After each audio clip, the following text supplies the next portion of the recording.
சமீபத்துல வெளியான ஒரு திரைப்படத்துல படம் ஆரம்பிச்சு 10வது நிமிஷத்திலே கதாநாயகன் ஒரு பொண்ணோட தாலிய தெரியாம கழுத்துல இருந்து அத்துருவாரு. அது சமூக வலைதளங்கள்லாம் கடுமையான வாதத்தை ஏற்படுத்தியிருக்கு. இப்ப இந்த தாலி அப்படிங்கிறது என்ன? அது எங்கிருந்து வந்தது? அதோடைய வரலாறு என்ன? தமிழர்களுக்கும் தாலிக்கும் என்ன தொடர்பு? அந்த மாரி விஷயங்கள தான் இந்த வீடியோ நடுக நம்ம பார்க்க போறோம்.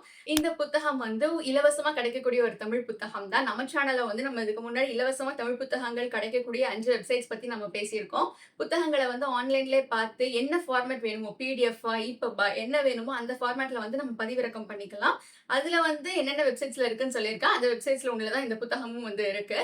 முதல்ல இந்த தாலி அப்படிங்கிற சொல் எங்கிருந்து வந்தது அப்படின்னு சொல்லிட்டு நம்ம பார்க்க போறோம். தாலி அப்படிங்கிறது 2 விதமா மாறி வந்திருக்கிறதா சொல்றாங்க. தாலி அப்படிங்கிறது தால் அப்படிங்கிற ஒரு சொல்ல இருந்து வந்திருக்கு. தால் அப்படிங்கிறது நாவை குறிக்கும். தாலி அப்படின்னா நாவு இருக்கிற இடத்தை குறிக்கும். அதாவது வாயை குறிக்கும் அப்படின்னு சொல்லியிருக்காங்க. முன்னாடி காலத்துல 4 வகையான நிலங்கள் தான் இருந்திருக்கு. குறிஞ்சி, முல்லை, மருதம், நெய்தல் ஸ்டார்ட்டிங்ல. இந்த 4 இடங்கள்ல தான் நம்மளுடைய மூத்த குடிகள்லாம் தோன்றியிருக்காங்க. அதாவது கல் தோன்றி மண் தோன்றா காலத்தே வாளோடு முன்னின்ற மூத்த குடி அப்படின்னு சொல்லிட்டு ஒரு வாக்கியம் உண்டு தமிழ்ல. அந்த வாக்கியத்தலாம் அத வச்சு சொல்றப்போ, நமக்கு முதல் முதல்ல இந்த குறிஞ்சி நிலம் இருக்கு இல்லைங்களா? அங்க தான் முதல் முதல்ல மக்கள் இருந்திருக்காங்க அப்படின்னு சொல்லிட்டு ஒரு விஷயத்த சொல்றாங்க. அப்பல்லாம் மெயின் தொழிலே வேட்டையாடுறது தான். வேட்டையாடிட்டு வர்றப்போ, வேட்டையாடி அவங்க வெற்றி பெற்றுட்டு வந்தாங்க அப்படிங்கிறதுக்கான ஒரு சின்னமா, புலியோட பல்ல எடுத்துட்டு வந்திருக்காங்க. அந்த புலியோட பல்ல தான் ஆரம்ப காலத்துல மக்கள் அவங்க கழுத்துல போட்டிருந்திருக்காங்க. முதல்ல அது ஆண்கள் போட்டிருந்திருக்காங்க. அத தொடர்ந்து பெண்கள், அவங்க குடும்பத்துல இருக்கிற எல்லாருமே போட்டுக்க ஆரம்பிச்சாங்க. ஏன்னா நெறைய புலியோட பற்கள் கிடைக்க கிடைக்க, ஆண்கள் அவங்க குடும்பத்துல இருக்கிற எல்லா பெண்களுக்குமே இந்த விஷயத்த குடுக்க ஆரம்பிச்சாங்க. இத வயசு வேறுபாடு பார்க்காம எல்லாருமே அவங்கவங்க கழுத்துல போட்டுட்டு இருந்திருக்காங்க. இந்த விஷயங்கள் எல்லாமே அகநானூறுல சொல்லப்பட்டிருக்கு. அதனால இப்படிதான் முதல்ல தாலி அப்படிங்கிற ஒரு விஷயம் வந்தது. அதாவது அது புலியோட வாயில இருந்து எடுத்திருக்காங்க இல்லைங்களா? நாவு இருக்கிற வாய குறிக்கிறதுனால புலியோட வாயில இருந்து எடுத்தது தான் முதல் தாலி அப்படின்னு சொல்லியிருக்காங்க. அடுத்ததா இந்த வார்த்தையோட அர்த்தம் எழுத்துப்போலி அப்படின்னு சொல்லிட்டு ஒரு விஷயம். நம்ம எல்லாருமே சின்ன வயசுல ஸ்கூல்ல படிச்சிருப்போம். இப்ப முதல் எழுத்து வேற ஒரு எழுத்தா மாறுறது. உதாரணமா சொல்லப்போனா ஞண்டு அப்படிங்கிறது நண்டு அப்படின்னு மாறும். ஞான் அப்படிங்கிறது நான்னு மாறும்.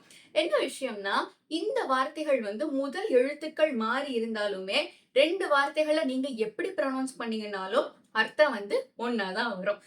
இப்படிதான் ஞாலம் அப்படிங்கிற வார்த்தைய தாளம் அப்படின்னு எழுதியிருக்காங்க. ஏன்னா நாவா மாறுறப்ப தாவாவும் மாறும் அப்படின்னு சொல்லியிருக்காங்க. இப்ப இந்த தாளம் அப்படிங்கிறது என்ன அப்படின்னா, ஞாலம் அப்படிங்கிறது தான் ஒரிஜினல் வார்த்தை. ஞாலம் அப்படின்னா உலகம். அதாவது ஒரு ஒரு பெரிய அந்தரத்துல தொங்கக்கூடிய ஒரு உலகம் அப்படின்னு மென்ஷன் பண்ணியிருக்காங்க. அதே விஷயத்த, அதே பொருள அப்படியே நம்ம இந்த தாளம் அப்படிங்கிற வார்த்தைக்கு வைக்கிறப்ப தொங்கக்கூடிய ஒரு விஷயம்.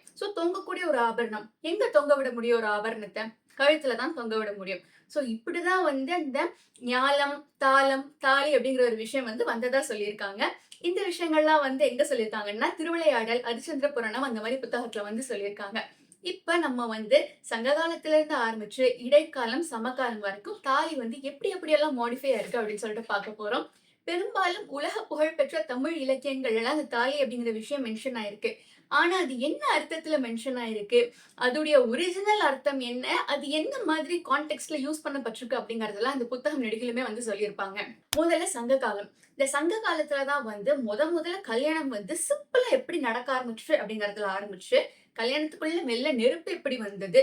புரோகிதர்கள் வந்தாங்களா? இல்லையா? என்னென்ன சடங்குகள்லாம் நடைபெற்றது அப்படின்னு சொல்லிட்டு ஒரு சங்ககால இலக்கியத்திலையும் கொஞ்சம் மாடிஃபையே சொல்லப்பட்டிருக்கும். இப்ப சங்ககாலம் அப்படிங்கிறது என்னன்னா, கிமு 3ல இருந்து கிபி 3 வரைக்கும் இருக்கிறது. இந்த சங்க காலத்துல என்னென்ன புத்தகங்கள்லாம் வந்திருக்கு அப்படின்னா, எட்டுத்தொகை, சிலப்பதிகாரம், திருக்குறள், பத்துப்பாட்டு, மணிமேகலை இதெல்லாமே வந்திருக்கு.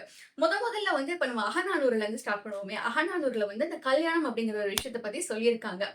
என்ன நடக்கும் அப்படின்னா, மன நீராட்டுதல் அப்படின்னு ஒரு விஷயம். அதுதான் அப்ப ஃபர்ஸ்ட் ரொம்ப எலாபரேட்டா நடந்த ஒரு விஷயம்.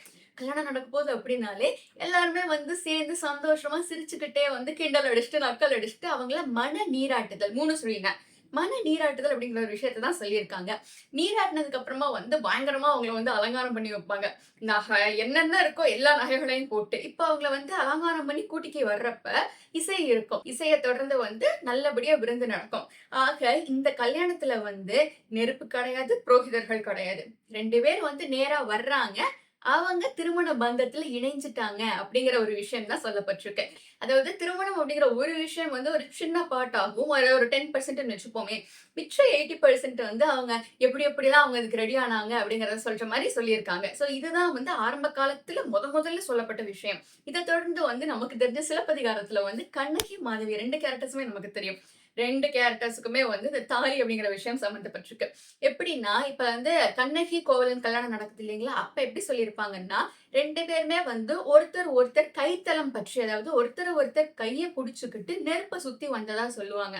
2 பேரோட அப்பாக்களுமே வந்து பெரிய மெர்ச்சன்ட்ஸா தானே இருந்திருப்பாங்க. நம்ம ஸ்கூல்ல படிச்சிருப்போம். 2 பேரோட அப்பாக்களும் பெரிய பெரிய ஆளுங்க அப்படின்னு சொல்லிட்டு. மங்கள அணி அப்படின்னு ஒரு வார்த்தை சொல்லியிருக்காங்க. அதாவது என்னன்னா, மங்கள அணி அப்படிங்கிறது கண்ணகி அவ்ளோ அழகா இருக்காங்க. இவ்ளோ அழகா இருக்கிற ஒரு பொண்ணுக்கு ஆபரணங்களே தேவை கிடையாது அப்படின்ற ஒரு விஷயத்த தான் சொல்லியிருப்பாங்க. அவளோட அழகுக்கு முன்னாடி எல்லா ஆபரணங்களுமே வந்து லிட்டரலி தோத்து போச்சு அப்படிங்கிற ஒரு சென்ஸ கொண்டுட்டு வந்திருப்பாங்க. இத தொடர்ந்து வந்து அவங்க பாண்டிய மன்னன்ட்ட போய் நீதி கேட்க போற அந்த சம்பவங்கள்லாம் நடக்கும் இல்லைங்களா? அப்பயுமே வந்து கண்ணகி ஆபரணங்கள் எல்லாம் கழற்றி எறிஞ்சாங்கன்னு சொல்லியிருப்பாங்களே தவிர்த்துட்டு, அதுல எந்த ஒரு இடத்துலயுமே தாலிய கழற்றி எறிஞ்சாங்கன்னு சொல்லியிருக்க மாட்டாங்க அப்படிங்கிற ஒரு விஷயத்தையுமே வந்து எம்பசைஸ் பண்ணியிருப்பாங்க. இதே நம்ம வந்து மாதவிக்கு வர்றப்ப, மாதவி வந்து பின்தாலி அப்படிங்கிற ஒரு விஷயத்த போட்டுட்டு இருந்திருக்காங்க. என்னன்னா, இந்த பின்தாலி அப்படிங்கிறது அவங்க தன்ன அலங்கரிச்சுக்கிறதுக்காக யூஸ் பண்ண ஒரு ஆபரணம் அவ்வளவுதான். அந்த பின்தாலி வந்து இவங்களுக்கு கட்டி விட்டாங்க அப்பல்லாம் எந்த அர்த்தமும் கிடையாது. அவங்க வந்து அலங்கரிக்கிறதுக்கு ஒரு ஆபரணம் அவ்வளவுதான். போட்டுக்கிறதுனா போட்டுப்பாங்க, கழட்டிக்கிறதுனா கழட்டிப்பாங்க. ஸோ சிலப்பதிகாரத்துல எந்த ஒரு பாயிண்ட்லயுமே வந்து இந்த தாலி அப்படிங்கிற விஷயம் சொல்லப்படல அப்படின்னு சொல்லி சார் ஸ்ட்ராங்கா எம்பசைஸ் பண்ணியிருக்காரு. அடுத்ததா வந்து நெடுநல் வாடை இருக்கு இல்லைங்களா? அதுல வந்து பாண்டிய நெடுஞ்செழியன் மன்னன், ராணி பேர் வந்து கோப்பெருந்தேவி. இதுல வந்து ஒரு வார்த்தை சொல்லியிருப்பாங்க. ஒரு பெரிய வரி. அதாவது "பின்னமை நெடுவீழ்த்தாள்" அப்படின்னு சொல்லியிருப்பாங்க. அதாவது அவன் வந்து தலைவன பிரிஞ்சுட்டாங்க. அதாவது இந்த ராஜா வந்து போருக்கோ எங்கேயோ ஒரு இடத்துக்கு போயிட்டாங்க. அப்ப பின்னாடி ஏத்தி நல்லா பின்னப்பட்டிருக்க வேண்டிய ஒரு சடை, முன்னாடி வந்து அது பாட்டுக்கு கிடக்குது. இதுலயுமே வந்து அவங்க பிரிஞ்சதுக்காக அதிகபட்சமா உபயோகிக்கிறதே வந்து அவங்க சடைய தான். இப்படி இருக்க வேண்டிய சடை இப்ப வந்து இப்படி இருக்கு. ஏன்னா தலைவி கான்சன்ட்ரேட் பண்ணல. ராணி வந்து ராஜாவையே எதிர்பார்த்துக்கிட்டு இருக்காங்க. அதனால ராணிக்கு இதெல்லாம் ஒரு விஷயமா தெரியல. இந்த ஒரு இடத்துலயுமே எங்கேயுமே தாலி அப்படிங்கிற விஷயம் மென்ஷன் ஆகல அப்படின்னு சொல்லி சொல்லியிருப்பாங்க. இப்ப நம்ம அப்படியே இடைக்காலத்துக்கு வருவோம். இடைக்காலத்துல ஒரு ஹைலைட்டான விஷயமா குதிரை இருக்கு இல்லைங்களா? குதிரைக்கு தான் வந்து தாலி பூட்டியிருக்காங்க. குதிரைக்கு நெறைய ஆபரணங்கள் போட்டு அலங்காரம் பண்ணுவாங்க இல்லைங்களா? அதுல ஒண்ணா தாலி இருந்திருக்கு. குதிரைக்கு அப்படிங்கிறப்ப யார் வந்து கெட்டி விட்டாங்க? ஆண் குதிரை கட்டுச்சு அப்படிலாம் எதுவும் கிடையாது. சும்மா எந்த குதிரை அது வந்து ஆணா இருந்தாலும் சரி, பெண்ணா இருந்தாலும் சரி, கழுத்துல அந்த தாலிய வந்து குதிரை போட்டிருந்திருக்கு. நாச்சியார் திருமொழி அப்படின்னு சொல்லிட்டு ஒரு ஒரு இலக்கியம் இருக்கு. அதுல வந்து ஆண்டாள் இருக்காங்க இல்லைங்களா? ஆண்டாள் வந்து எப்படி வந்து தாங்க அந்த கண்ணன வந்து அவங்க கல்யாணம் பண்ணிக்கிட்டாங்க. அவங்க கனவுல வந்து எலாபரேட்டா அந்த சீக்வென்ஸ் வரும். அவங்க வந்து வெளிய சொல்லுவாங்க. இந்த மாரி அவர் வந்து என்னைய பார்த்தாரு. அவர் வந்து என்கிட்ட பேசினாரு. ஸோ ஒரு எலாபரேட்டான ஒரு சீக்வென்ஸ் இருக்கும். அதுல வந்து தாலி கட்டுனாங்க அப்படிங்கிற ஒரு விஷயம் அங்கேயும் மென்ஷனே ஆயிருக்காது. பட் இதுல வந்து ஒரு விஷயம் மென்ஷன் ஆயிருக்கும். என்னன்னா, அவங்களுடைய பாதத்த அதாவது அந்த பெண்ணுடைய பாதத்த புடிச்சு அந்த அம்மி மேல வைக்கிறது. இந்த அம்பி மேல வைக்கிறது அப்படிங்கிறது இன்னைக்கும் வந்து நெறைய கல்யாணங்கள்ல அத பண்ணுவாங்க. அத தொடர்ந்து வந்து மந்திரம் மோதி கல்யாணம் பண்ணிக்கிட்டாங்க அப்படிங்கிறது இந்த ஒரு காப்பியத்துல தான் குறிக்கப்பட்டிருக்கு. ஆனா இங்கேயும் தாலி பத்தி ஒரு மென்ஷனுமே கிடையாது. பட் இங்க என்ன விதமா அது மாறி வந்திருக்குன்னா, முன்னாடி காலத்துல வந்து 2 பேர் வந்தாங்க, சேர்ந்தாங்க கல்யாணம் அப்படிங்கிறதுல இருந்து, இங்க எப்படி அது மருவியிருக்கு அப்படின்னா, வந்தாங்க, மந்திரம் மோதுனாங்க, நெருப்பு சுத்துனாங்க அப்படிங்கிற வரைக்கும் அது வந்து ஒரு மாடிஃபிகேஷன அடைஞ்சிருக்கு. இவ்வளவு எலாபரேட்டா இவ்வளவு விஷயங்கள் சொல்றப்ப ஏன் அதுல தாலி மென்ஷன் ஆகல அப்படின்னு சொல்லி சார் வந்து ஒரு கொஸ்டின வந்து எழுப்பியிருப்பாரு. அடுத்ததா சீவக சிந்தாமணி. சீவக சிந்தாமணில 1 இல்ல 2 இல்ல 9 கல்யாணங்கள் பத்தி வந்து சொல்லப்பட்டிருக்கும். 3 கல்யாணங்கள் வந்து ராஜாவோடது, 4 கல்யாணங்கள் வந்து வணிகர்களோடது, 1 கல்யாணம் வந்து ஒரு வித்யாதர பெண்ணோடது, இன்னொரு கல்யாணம் வந்து ஒரு ஆயர்குடி பெண்ணோடது. இதுல வந்து மாணிக்க தாலி அப்படிங்கிற ஒரு விஷயம் சொல்லியிருப்பாங்க. இதுவும் வந்து இந்த ஆடை ஆபரணங்கள்லாம் பூட்டுவாங்க அப்படின்னு சொல்லி முன்னாடி நம்ம பார்த்தோம் இல்லைங்களா? அதோடைய ஒரு மாடிஃபைட் வெர்ஷன் தான். மாணிக்கம் சேர்த்த ஒரு அழகுக்கான ஒரு அணிகலன். அவ்வளவுதான். அதுதான் அந்த மாணிக்க தலைவி மென்ஷன் பண்ணியிருக்காங்க. சரி இவ்வளவு தூரம் நம்ம பேசிட்டு இருக்கோம். எதுலயுமே ஏம்மா அந்த தாலி எப்படின்னா வந்து அது கல்யாணத்துக்கான இதுவா மென்ஷன் ஆகல அப்படின்னு நீங்க கேட்டீங்கன்னா, ஒரு இடத்துல டெஃபினட்டாவே மென்ஷன் ஆயிருக்கு. திருவிளையாடற் புராணம் இருக்கு இல்லைங்களா? மதுரையில நடந்த ஒரு ஒரு ஒரு மதுரையில வந்து ஒரு செக்மெண்ட் அதுல வந்து நடந்திருக்கும். அதுல வந்து சிவபெருமான் தடாதகை பிராட்டிய வந்து கல்யாணம் பண்றதுக்காக இருப்பாரு. அப்ப என்ன ஆகும் அப்படின்னா, அவங்க 2 பேரும் கை பிடிச்சுப்பாங்க. அவங்க கல்யாணம் எப்படி முடியும் அப்படின்னா, மங்கள நாள் பூட்டி தான் அவங்க கல்யாணம் வந்து முடியும். ஆனா, இந்த இடத்துல வந்து மங்கள நாள் பூட்டுறது அப்படிங்கிறதுக்கே ஒரு 3, 4 வகையான அர்த்தங்கள் சொல்லியிருப்பாங்க. அதுவும் ஒரு வகையான ஆபரணம் தான் அப்படின்னு சொல்லிட்டு, அது வந்து அந்த மங்கள நிகழ்வுக்காக ஏதோ ஒண்ணு பண்ணணும் அப்படிங்கிறதுக்காக தான் அந்த மங்களனான கூட்டுனாங்க அப்படின்லாம் சொல்லியிருக்காங்க. ஏன்னா இதே மாதிரி வந்து கம்பராமாயணத்துல வெண்காப்பு அப்படிங்கிற ஒரு விஷயம் சொல்லியிருப்பாங்க. தாலி அப்படின்னு சொல்லியிருப்பாங்க. கல்யாணத்துக்கு முன்னாடி இந்த நெறைய பேருக்கு வந்து காப்பு கட்டுவாங்க இல்லைங்களா? இந்த காப்பு கட்டுறதுடைய ஒரு முன்னாடி வந்து கொஞ்சம் ஒரு ஆடம்பரமான வெர்ஷன்னு வச்சுப்போமே. வெண்காப்பு அப்படின்னு சொல்லியிருப்பாங்க. திருநீலர் புராணத்துல வந்து சரி மங்களனான் கூற்றத வந்து ஒருவேளை நம்ம இப்படியே வச்சுப்போமே. தாலி கட்டுனாங்க அப்படின்னு சொல்லி கூட நம்ம வச்சுப்போம். ஆனா இந்த இத வந்து நம்ம தாலிய வந்து நம்மளுடைய ரெகுலர் தாலியோட ஒப்பிட முடியாதுன்னு சொல்றாங்க. ஏன்னா இது வந்து கடவுள்களோடது. மனிதர்களோடது கிடையாது இல்லைங்களா? மனிதர்களோடதுன்னா நம்ம முன்னாடி பார்த்த எல்லா காப்பியங்களுமே ஒரு ராஜாவாகட்டும், ஒரு சாதா ஆளாகட்டும், ஒரு வணிகர்களாகட்டும் நெறைய கதைகள் நம்ம பார்த்தோம். அதுலலாம் மென்ஷன் ஆகாத இந்த தாலி, கடவுளோடதுல மட்டும் மென்ஷன் ஆயிருக்கு அப்படின்னா, இது ஒரு புனைவு கதை தானே! ஸோ இத வந்து நம்ம ஒரு ஸ்ட்ராங் ப்ரூஃபா எடுக்க முடியுமா? அப்படின்னு சொல்லி ஒரு ஸ்ட்ராங்கான வாதத்த வந்து சார் வச்சிருப்பாரு. சார் இந்த புத்தகத்துல வந்து நெடுகிலுமே ஒரு விஷயமும் வந்து மென்ஷன் பண்ணியிருப்பாரு. இந்த மாதிரி இதெல்லாமே வந்து தனி மனிதர்கள வந்து புண்படுத்துறதுக்காக டெஃபினட்டா கிடையாது. சோ இந்த புத்தகம் வந்து யாருடைய சென்டிமெண்ட்ஸயுமே வந்து காயப்படுத்துறதுக்காக கிடையாது அப்படின்னு சொல்லிட்டும் சார் மென்ஷன் பண்ணியிருப்பாங்க. ஒரு விஷயம் சார் சொல்லியிருக்காரு. கால வழு அப்படின்னு சொல்லிட்டு ஒரு விஷயம் சொல்லியிருக்காரு. அதாவது கடவுள் தாலி கட்டுனாங்கங்கிறீங்க, இவங்க தாலி கட்டலங்கிறீங்க. இந்த கால வழு அப்படிங்கிற விஷயத்துக்கு ஷேக்ஸ்பியர் அவர்கள் ஒரு ஆங்கில எழுத்தாளர் நம்ம எல்லாருக்குமே பெரும்பாலும் தெரிஞ்சிருக்கும். ஷேக்ஸ்பியர் அவர்களுடைய கதையில இருந்து ஒரு விஷயத்த சார் வந்து சொல்லியிருப்பாரு. அதாவது அந்த யூடியூப் ப்ரூட்டஸ் அந்த லைன் வரும் இல்லைங்களா? சோ சீசர் வந்து ப்ரூட்டஸ்ட்ட வந்து மணி என்னப்பா ஆச்சு அப்படின்னு கேட்கிறாரு. அதுக்கு ப்ரூட்டஸ் வந்து மணி 8 அடிச்சிருச்சு அப்படின்னு சொல்றாரு. என்ன ட்விஸ்ட் அப்படின்னா, அந்த சீசரு, புரூட்டஸ் எல்லாம் இருந்த காலகட்டத்துல மணி அடிக்கிற மாரி கடிகாரமே கிடையாது. மணற்கடிகாரம். இப்படி திருப்பி வச்சா இப்படி மண்ணு குட்டி குட்டி குட்டியா விழுகுமே, அது மட்டும் தான் இருந்திருக்கு. ஆனா ஷேக்ஸ்பியர் அவர்களுடைய காலகட்டத்துல மணி அடிக்கிற கடிகாரம் இருந்திருக்கு. சோ ஷேக்ஸ்பியர் அவர்கள் வந்து அவர் காலத்து ஒரு எலிமெண்ட்ட எடுத்து முன்னாடி காலத்துல புகுத்தியிருக்காரு. சோ இத வந்து கால வழு அப்படின்னு சொல்றாங்க. நம்ம இன்னும் சிம்ப்ளிஃபைடா சொல்லப்போனா வந்து நமக்கு சில நெறைய இடங்கள்ல வந்து கிரியேட்டிவ் லிபர்ட்டி அப்படின்னு சொல்லுவாங்கல்ல. கிரியேட்டிவ் இண்டிபெண்டன்ஸ் ஒரு இண்டிபெண்டன்ஸ் எடுத்துக்கிறாங்க அவங்க அப்படின்னு சொல்லிட்டு. அப்படி ஒரு விஷயமாகவும் வந்து இதோட ஒப்பிட்டு பேசுறாங்க. சோ இப்பல்லாம் வந்து அப்படிலாம் ஒரு விஷயம் இருந்திருக்கு. மேபி அவங்க வந்து அந்த காலத்திய எண்ணங்கள வந்து இப்படி ஒரு மாரி மாடிஃபை பண்ணி சொல்லியிருக்காங்க அப்படின்னு சார் கொண்டுட்டு வந்திருப்பாரு. இப்ப வந்து சார் அடுத்ததா சொல்றது வந்து மலையாளிஸ் பத்தி சார் வந்து ஒரு எக்ஸ்டென்சிவான ரிசர்ச் பண்ணியிருக்காரு. அதுக்கான ப்ரூஃப்ஸ் எல்லாமே சார் வந்து புத்தகத்துல குடுத்திருக்காரு. சோ நீங்க தேவைப்பட்டா அங்க போய் செக் பண்ணி பார்த்துக்கலாம்.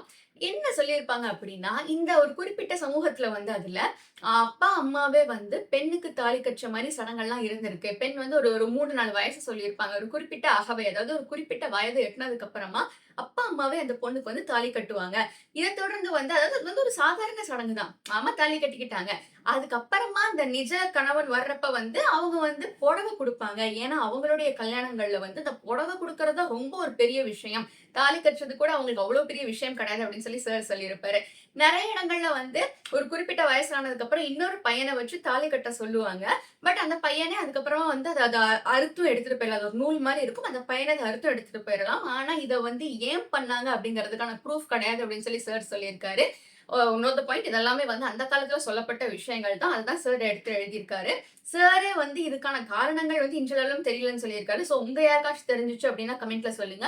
நான் மறுபடியும் ரிப்பீட் பண்றேன். இது வந்து யாரையுமே வந்து கேவலப்படுத்துறதுக்கோ, தப்பா சொல்றதுக்கோ வந்து டெஃபினட்டாவே வந்து கிடையாது. இது வந்து என்ன சொல்ல வந்திருப்பாங்க அப்படின்னா, கழற்றி மாட்டிக்கலாம் அப்படிங்கிற ஒரு விஷயம் இதுல வந்து சொல்லப்பட்டிருக்கு. அதாவது அவங்க வந்து விருப்பப்பட்டதா கழுத்துல போட்டுக்கலாம். விருப்பப்படல அப்படின்னா கழட்டி வச்சுக்கலாம். சோ இது வந்து பெரும்பாலும் வந்து 24/7 ஒருத்தவங்க கழுத்திலே இருக்க வேண்டிய ஒரு விஷயமா அப்படின்னா, இலக்கியங்கள்ல அப்படி சொல்லப்படல அப்படின்னும் சார் சொல்லியிருப்பாரு.